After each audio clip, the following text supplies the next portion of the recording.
नमस्ते सदावत्सल्य मातृभूमि। Honourable supreme court ने एक आतंकवादी की बॉडी उसके परिवार के लोगों को देने से मना कर दिया। आतंकवादी का इनकाउंटर हुआ था जम्मू कश्मीर में हैदरपुरा इनकाउंटर। हम लोगों को सबको याद होगा कि हैदरपुरा इनकाउंटर के नाम से खूब चला था। हैदरपुरा में इनकाउंटर हुआ और उसका जो डेड बॉडी थी वो डेड बॉडी परिवार को देने से मना कर दिया, लेकिन उस डेड बॉडी को बाकायदा सम्मान सहित सुपुर्द खाक कर दिया गया, यानी कि दफन कर दिया गया। उस दफन से पहले जम्मू कश्मीर के रिप्रेजेंटेटिव जब सुप्रीम कोर्ट में बोल रहे थे, मतलब वहाँ के एडवोकेट बोल रहे थे, तो उन्होंने कहा भी कि भाई हमने बॉडी वैसे ही दफन की है जैसे पूरे मुस्लिम परंपरा में दफन की जाती है। बाकायदा जो मुस्लिम धर्मगुरु रहते हैं उनके द्वारा जो फातिये वातिये पढ़े जाते हैं वो सब कुछ पढ़वाया गया और उनकी बॉडी यहाँ तक कि धोई गई, जो नहलाया जाता है, नहला धुला कर जैसे बॉडी दफन की जाती है वैसे दफन की गई। परिवार का कहना था कि डेड बॉडी हमको दे दी जाए ताकि हम अपने हिसाब से, अपने रिचुअल्स के हिसाब से उसको दफन कर सकें। सुप्रीम कोर्ट ने जब आगे बहस चली तो उन्होंने कहा कि भाई जो जम्मू कश्मीर सरकार थी, उन्होंने कहा आपको याद होगा बुरहान बानी की डेड बॉडी दे दी गई थी और फिर बुरहान बानी तो एक बड़ा टेररिस्ट था और उसको इनकाउंटर में मारा गया था। डेड बॉडी दे दी गई थी। डेड बॉडी को दफन जब किया गया तो हज़ारों लोग उस डेड बॉडी में उमड़े थे। आज़ादी उजूदी ये वो सब नारे लगाते रहे। बुरहान बानी की डेड बॉडी पर लोगों ने प्रतिज्ञाएं करी, लोगों ने शपथें खाई, लोगों ने पता नहीं क्या क्या किया। तो बुरहान बानी की डेड बॉडी का जो परिणाम जम्मू कश्मीर में निकला वो बहुत बुरा था। इसलिए बुरहान बानी हम नहीं बनाना चाहते इसको भी कि ये बुरहान बानी बन जाए और इसकी जो डेड बॉडी जहाँ दफन की जाए वो बहुत ज़्यादा उसको हाईलाइट किया जाए और कल को उसका मिसयूज़ किया जाए। सरकार की इस दलील को परिवार ये कह रहा था कि भाई आपने आतंकवादी मार दिया, आपको लगा कि वो आतंकवादी है। इसका नाम था आमिर मैग्रे और इनके पिता का नाम लतीफ़ मैग्रे, मोहम्मद लतीफ़ मैग्रे। तो उन्होंने कहा कि साहब डेड बॉडी आपने जो करना था वो कर दिया, डेड बॉडी हमको दे दीजिए, हमारे परिवार में कुछ रस्में होती हैं, कुछ ये होता है, कुछ वो होता है, वैसा हम करेंगे।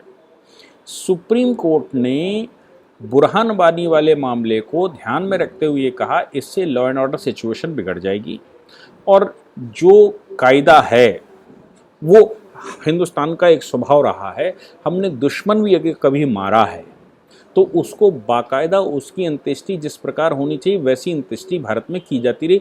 ये आज का नहीं, हज़ारों सालों का इतिहास है, तो हमने वैसे ही किया। हालांकि मेरा मानना ये है कि जहाँ पर वो डेड बॉडी दफन की गई है वो स्थान पर भी क्यों, हालांकि सुप्रीम कोर्ट ने अनुमति ये दे दी, ये honourable justice Suryakant, honourable justice JB Pardiwala इनकी अदालत में था, उन्होंने अनुमति ये दे दी कि भाई परिवार को वहाँ जाने की अनुमति दे दी जाए, परिवार को 5 लाख रुपए कॉम्पनसेशन के रूप में भी दे दिए जाए और वहाँ जाने की अनुमति दे दी जाए, परिवार वहाँ पर चला जाए। सवाल ये पैदा होता है कि परिवार को अगर अनुमति दे दी गई है, सुप्रीम कोर्ट का अपना फैसला था, हालांकि वो जम्मू कश्मीर हाई कोर्ट का फैसला था, उसी फैसले को सुप्रीम कोर्ट ने कन्फर्म किया है और कुछ नई बात नहीं। लेकिन कोर्ट ने जो ये फैसला किया है इसमें परिवार को अनुमति, तो परिवार कितना बड़ा है ये बड़ी समस्याएं पैदा होना शुरू हो जाएंगी, कितनी संख्या वहाँ पर इकट्ठी होगी ये बड़ी समस्याएं पैदा होनी शुरू हो जाएंगी। दूसरा एक और समस्या कि जैसे याकूब मेनन की जो डेड बॉडी थी, उस डेड बॉडी को जहाँ पर दफन किया गया उस स्थान पर आपने देखा होगा कि महाराष्ट्र की उद्धव ठाकरे सरकार के समय पर वहाँ बड़ी अच्छी सोलर लाइटें लगा दी गई, वहाँ उस चबूतरे को पक्का कर दिया गया, वहाँ चारों ओर फैसिलिटी अच्छी बना दी गई, खूब लोग वहाँ फूल मालाएं पहनाने लगे। तो आतंकवादी की बॉडी पर फूल मालाएं पहनाकर उसको मज़ार का शक्ल देना और फिर उसको बलिदानी घोषित करना, उसको शहीद घोषित करना, उसको अल्लाह के लिए वो मर गया ऐसा घोषित करना, इस्लाम के लिए मर गया ऐसा घोषित करना और वो तो कौम के लिए मर गया ऐसा घोषित करना और फिर सैकड़ों साल बाद वो एक बड़ा पीर बन जाए ऐसा घोषित करना। तो ये क्यों?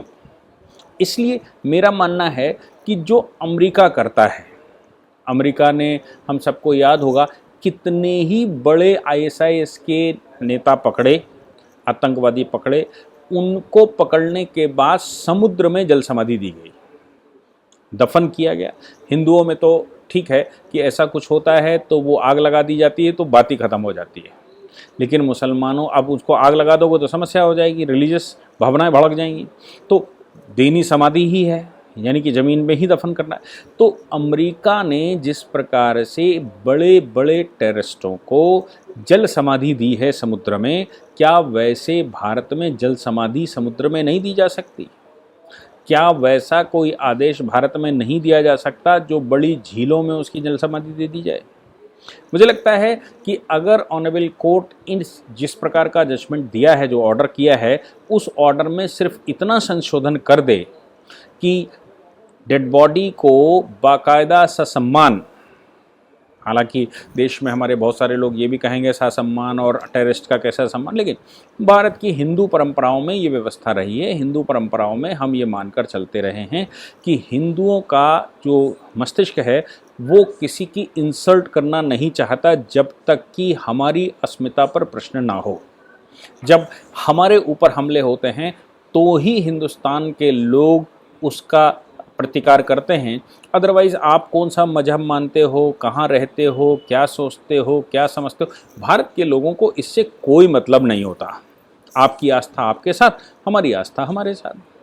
आप कौन से देवी देवता को मानते हैं, कोई समस्या नहीं होती। हम 33 कोटि देवी देवताओं को मानते हैं, उसमें एक और शामिल हो जाएगा तो भी हमें कोई समस्या नहीं है। 2, 4, 5, 10 शामिल हो जाएंगे तो भी हमें कोई समस्या नहीं।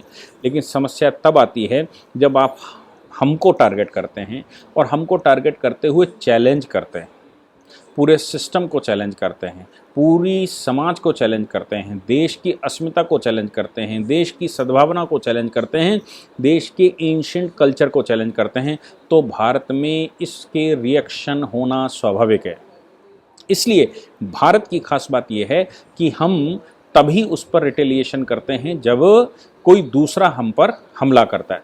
तो ऐसी परिस्थिति में याकूब मेनन मर गया, हमने उसका कर दिया, या ये जो मर गए हैं वो मर गए, चूँकि इनकाउंटर हो गया, मर गए, लेकिन अब जो डेड बॉडी है वो निर्जीव है, उसके साथ वो सम्मान मिलना चाहिए जो सम्मान दिया गया। ये हिंदुत्व है, ये हिंदुत्व है कि सम्मान सहित उसका अंतिम संस्कार करेंगे। लेकिन अगर उस अंतिम संस्कार का दुरुपयोग हो और वो भारत में लॉ एंड ऑर्डर की सिचुएशन खराब करे, भारत में वो समस्याएं खड़ी करे, तो ऐसी परिस्थिति में मुझे लगता है अमेरिका का जो मॉडल है कि जल समाधि देना, जमीन के अंदर दफन कर, वो जल के अंदर दफन करना, मुझे लगता है वो मॉडल भी भारत को अडॉप्ट करना चाहिए। पूरी रीति रिवाज से करना चाहिए, पूरी शिद्दत से, पूरे जो फातिहे पढ़े जाते हैं या जो भी आयतें पढ़ी जाती हैं वो पूरी पढ़ी जानी चाहिए ताकि उनको अपने हिसाब से जन्नत नसीब हो। लेकिन ऐसा कोई अवसर नहीं देना चाहिए जिस अवसर की वजह से भारत में लॉ एंड ऑर्डर ख़राब हो, भारत में इंटरनल प्रॉब्लम हो जाए। इसलिए ऑनरेबल सुप्रीम कोर्ट ने उनको विज़िट करने की अनुमति दी। विज़िट कितने लोग करेंगे ऐसा लिमिटेशन बांधना चाहिए था, कितने दिन में करेंगे इसकी लिमिटेशन बांधनी चाहिए, कब कब करेंगे इसकी लिमिटेशन बांधनी चाहिए, किससे अनुमति लेकर करेंगे इसकी लिमिटेशन बांधनी चाहिए, पहली चीज़। दूसरी बात यह है कि जो बोरियल जो स्थान है उस स्थान पर सिक्योरिटी प्रोवाइड करने की बात कही ही गई है ताकि वहाँ पर लोग ज़बरदस्ती का वो ना कर लें। तीसरी बात, मुसलमानों में एक स्थान को, डेड बॉडी जहाँ पर गाड़ी जाती है उसको पक्का या परमानेंट करने का प्रावधान नहीं है। इसलिए आपने देखा होगा कि कब्रिस्तान रहता है, कब्रिस्तान के अंदर वो हज़ारों साल से वही कब्रिस्तान है, सैकड़ों साल से वही कब्रिस्तान है, डेड बॉडी जलती है, गल जाती है, गलने के बाद वो परिवर्तन रहता है, वहाँ पर दूसरे को गाड़ दिया जाता है। इसलिए कोई भी एक ऐसा स्थान निश्चित नहीं होना चाहिए कि साहब ये यहाँ पर गड़े थे।